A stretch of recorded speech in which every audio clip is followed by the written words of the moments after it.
Yo, what's going on YouTube? My name's Unknown and welcome back to the Blox Fruits video. As you can see, quite a lot of things have changed. First of all, I have a lot of new fighting styles. I have God Human Max Mastery, I have the Hollow Scythe Max Mastery, and I also have the Soul Guitar, but I have not started mastering this yet, so I gotta do that later. I also managed to get the Hunter's Cape and the Cyborg Race, so that's pretty cool. And I've officially created my first crew, Unknown, the Unknown. If you guys want to join my crew, I have created a Discord. I'll link it down below in the description. But if you want to join that crew, you can contact one of the admins or mods, and they can hook you up with me, and we can join a game, and then I'll invite you to the crew. Anyways, you guys clicked on this video for the 5 best tips I can give you for leveling up.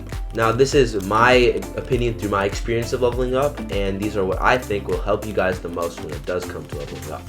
Coming in number 5, my first tip is going to be to use Buddha. I cannot stress this strongly enough. Buddha is the best fruit out there for grinding. It's better than all the Logia types, it's better than all the Paramentia types, it's better than the Zoan types, it's better than everything. I recommend getting Buddha right when you get to the second C, especially because second C is a lot harder to grind than the first C and the third C. So I really do recommend you get it there. And I also recommend you keep Buddha until max level, because if you switch fruits, Buddha is really hard to get back.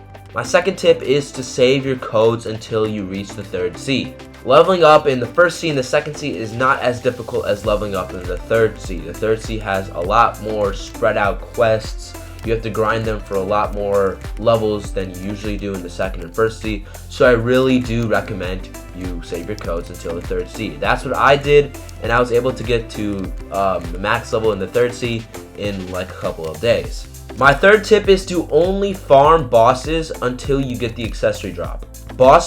Server hopping bosses is very time consuming, and it's much faster if you just do the quest that was right before that. So I recommend only to farm bosses until you get the accessory, and then do the quest that was right before the boss quest, because it will speed up your grinding process a lot more. For example, in the Hydra Island, we have the Pirate Empress. You want to grind her until you get the Serpent Bow, and then do the Giant Islanders for the rest of the remaining time until you get to the next island. For my fourth tip, it is to stay away from groups of mobs with less than 6. So this means that if I go over to the skeletons over here, you can see that there's actually a lot. There's a total of 7 here. And if I go over to the living zombies all the way over there, there's a total of 6. There's a total of 6 in here, and there's a total of, I'm pretty sure, 5 down here. Now, most of the quests require you to kill 8 mobs, and if there's only 5, you can't make a good rotation, and it's hard to kill all the mobs, and you're gonna have to wait a lot for them to respawn. If there's 6, you can kill 3, then you can kill 3, and then you can come back and kill 2, and then keep on doing that over and over again. So in my leveling guides, the 3 leveling guides I made for each C, I kind of I discluded all the quests that had only 5 mobs. So if you want to grind the fastest way possible, use those leveling guides, because I highly recommend them.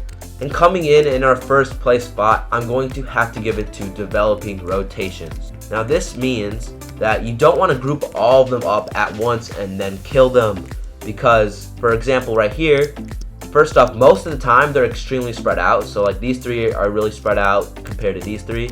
So you don't want to group these 3 and then group these 3 and then kill all 6 of them right together, because then you're gonna have to wait a lot of time, only 2 to respawn, and then it just becomes really tedious and you're gonna wasting a lot of time waiting. So what I recommend is creating rotations. So for this specific one, you gather these 3 up, you kill them.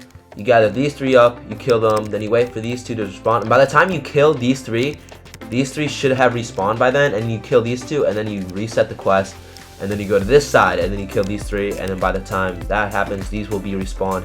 And it's just a lot faster and a lot smoother processing. Same thing applies to these living zombies. You group these 3 up, you group these 3 up, and then you kill these 3, and you kill these 3, and then you wait for the other group to respawn, and then you just keep on doing that.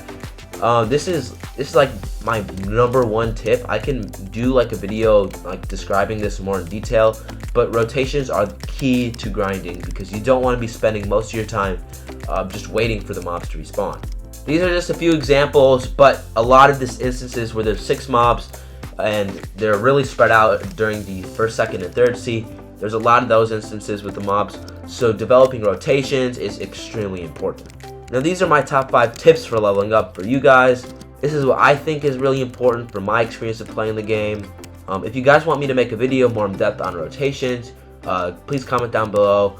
Anyways, I hope you enjoyed this video. I hope you thought this video was very helpful. And make sure to like and subscribe. We're trying to reach 500 subscribers. Anyways, this was my top 5 best tips. And I hope you guys enjoyed. And I'll see you in the next one. Peace.